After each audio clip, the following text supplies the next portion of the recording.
Hello, everybody. It's Clint. Welcome to Sweetcast. I'm here with some news that's 4 days old, but it's kind of all that people are talking about. Not specifically this. I know this is the headline that Ike Perlmutter has been fired from Disney, specifically been fired from Marvel merchandise and comics. He has been in charge of that whole realm. Yes, comic books, what we talk about here, for such a long time, and that has changed. Now, at first, you might say, well, great, then we're going to have comics kind of, get shaken up a little bit, maybe move in a direction that we like and that we can feel positive about. But according to reports about the firing, it almost seems like it would be headed in the opposite direction. I'm not sure, but there are a few facts here, and we're going to go over those. Before I do, though, keep in mind that Downcast 4 is launching on Thursday. It'll be in the evening and not in the daytime like I normally do. Be on the watch out for that. If you have not signed up to the pre-launch page, you can do so. It's in the link in the description below. You will get an email. If you're on the mailing list, you will hear about it, but I would make sure that it's not going to your junk mail. And last but not least, go right here to sweetcomicshop.com. You can also sign up to the mailing list here, right here at the bottom. Sign up to the newsletter, and you will absolutely hear about the launch. And I'm really excited about this. It's a big change of how it's being released, but it's not a big change according to story. It's a continuation. And as I thought about this more, we're getting well over 200 pages in total for the Downcast story. So I'm pretty excited about that. Anyway, let's get back to the story here. Marvel fans celebrate. Now, at first, when you see that, you think, oh, all Marvel fans are really excited, but not so. These are actually Marvel employees, artists here that are have been upset, or news outlets that are really happy about Ike being fired here. But the reason and the question is why, though. First and foremost, Disney has laid off about 7,000 employees to save 5.5 billion with a B. That is a lot of money, and yes, that's a lot of jobs. In the current economy, there are a lot of jobs to get, so I'm not too worried about the future of all these employees that are losing their jobs. But it obviously is not fun to lose your job. As I look into it, though, why specifically was Ike among them? Well, there are probably a lot of reasons, and this article would have you believe that it's because he is a bigot or something, but that's not exactly what they said. Here's the question. This was a controversy I wasn't even aware of. I have not seen or heard of it, and I've been fairly plugged in, so I don't know.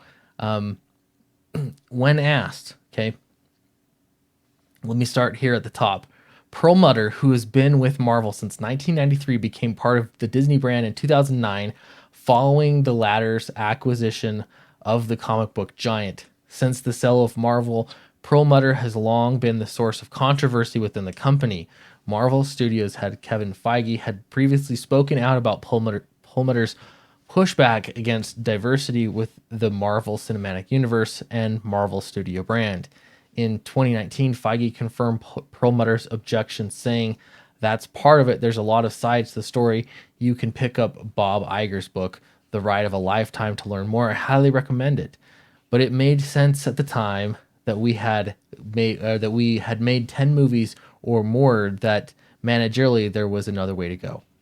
And so that was a lot to say there.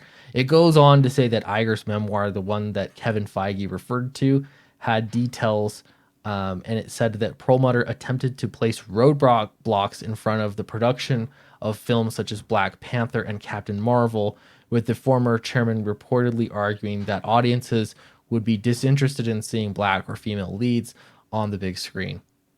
Now, I would be interested to hear what Perlmutter actually said himself, and how these conversations went past, because it hasn't. This wouldn't be the first time that I've heard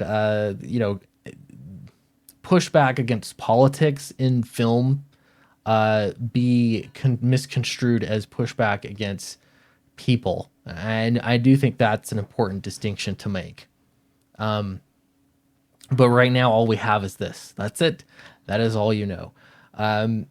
So, what does this mean? Well, it could mean big changes for Marvel Comics, perhaps, or it could mean none at all. Because now remember, all of everything that was happening in Marvel films as far as diversity goes and as far as politics, which is beyond that, or identity politics, all of that was first laid out in the comic books, which Ike was in charge of anyway. So how any of this changes anything, I don't know. And I don't know if it does at all. And I don't know if all of this is just a lot of assumption and it's a way to get people to celebrate over the firing of 7,000 employees, rather than see it for what it is. Like it, I don't know. It's almost like this guy could be a sacrificial lamb for the fact that Disney is needing to save costs to the tune of $5.5 billion at least. And I don't know where else it's headed, but it just feels like this is probably the least important thing and maybe the least impactful thing out of that.